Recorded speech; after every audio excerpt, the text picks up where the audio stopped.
हम तेरे छी नजर हमर पतरी कमर होखे गाँव या शहर में मचौले बकहर।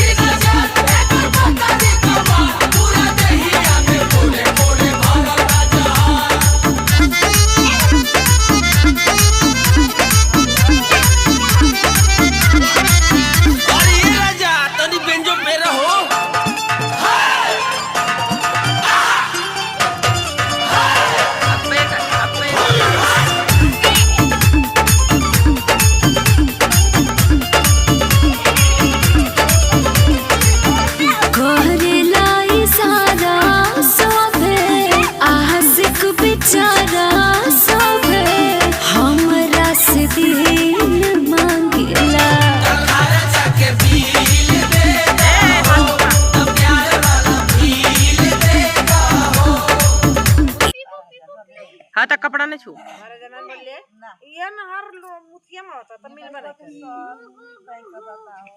चला जा चल